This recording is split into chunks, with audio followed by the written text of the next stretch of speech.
নমস্কার বন্ধুরা, photos study centre চ্যানেলে তোমাদের স্বাগতম। তোমাদের জন্য দারুণ একটি আপডেট। জিডিএস এর তরফ থেকে একদম অফিসিয়ালিভাবে দুটি পরপর নোটিশ জারি হয়েছে, যেখানে তোমাদের পরিষ্কার হয়ে যাবে যে কবে তোমাদের আবেদন শুরু হচ্ছে, জিডিএস এর নতুন বিজ্ঞপ্তি জারি হচ্ছে। যেখানে দেখো, যারা যারা জিডিএস এর জন্য আবেদন করবে, তোমাদের যোগ্যতা যেটি প্রয়োজন হচ্ছে ক্লাস 10th পাস। এখানে তোমাদের তিনটি কারণের জন্য এই দেরিটা কিন্তু হচ্ছিল।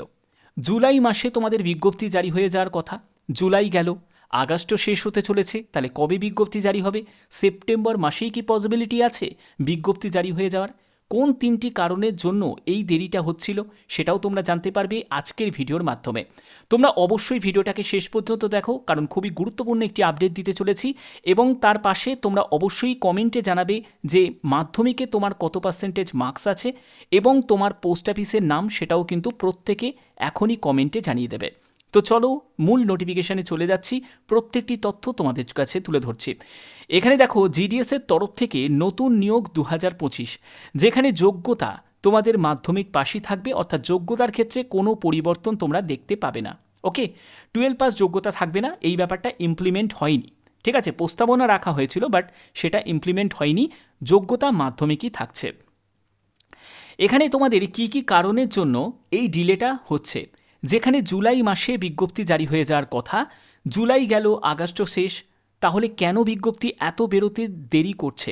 তো তোমরা এই যে যে তিনটে কারণ দেখতে পাচ্ছ, এগুলোই হচ্ছে ডিলে হওয়ার মেন কারণ। ঠিক আছে, যেখানে দেখো আইটি 2.0 রোল আউট, কারণ তোমরা জানো পোস্ট অফিসে বর্তমানে অনেক সফটওয়্যার আপডেট করানো হয়েছে।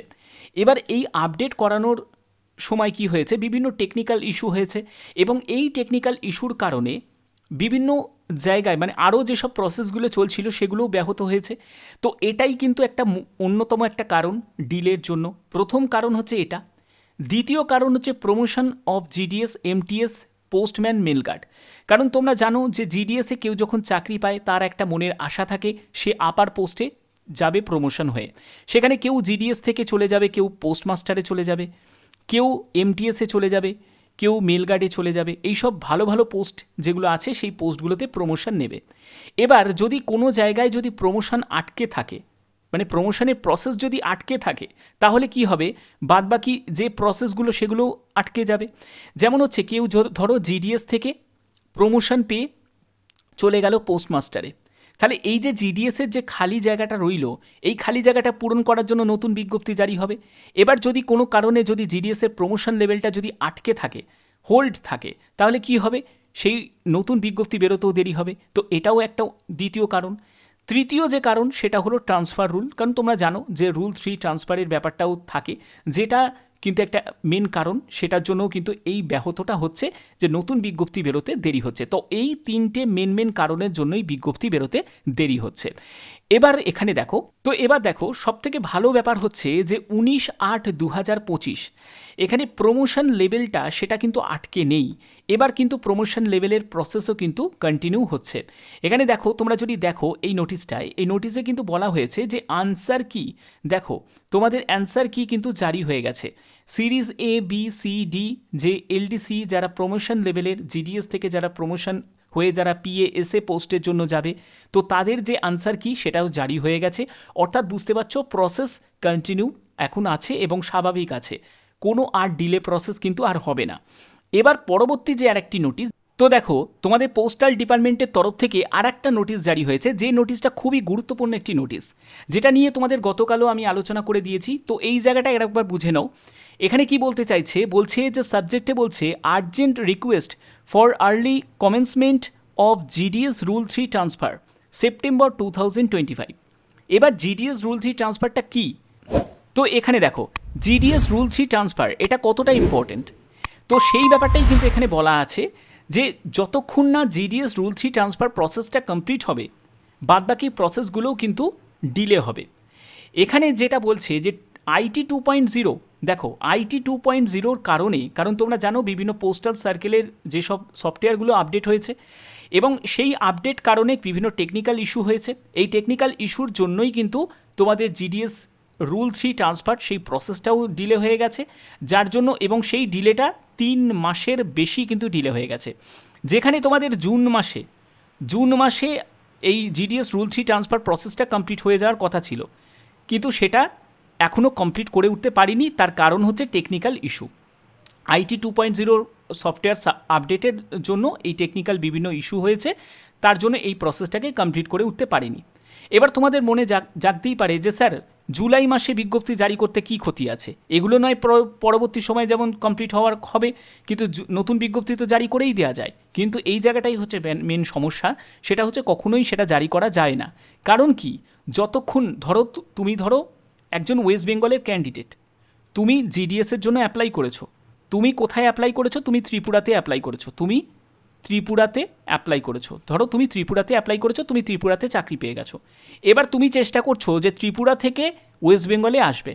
এবার তুমি যে ত্রিপুরা থেকে ওয়েস্ট বেঙ্গলে আসবে, তাহলে ত্রিপুরায় কী হলো, ওই সিটটা ফাঁকা রয়ে গেল, ঠিক আছে। এবার তাদেরকেও তো একটা ভ্যাকেন্সি টেবিল জারি করতে হবে, তাই না? কোথায় কত কী ভ্যাকেন্সি আছে সেটার জন্য একটা তো টেবিল জারি করতে হবে।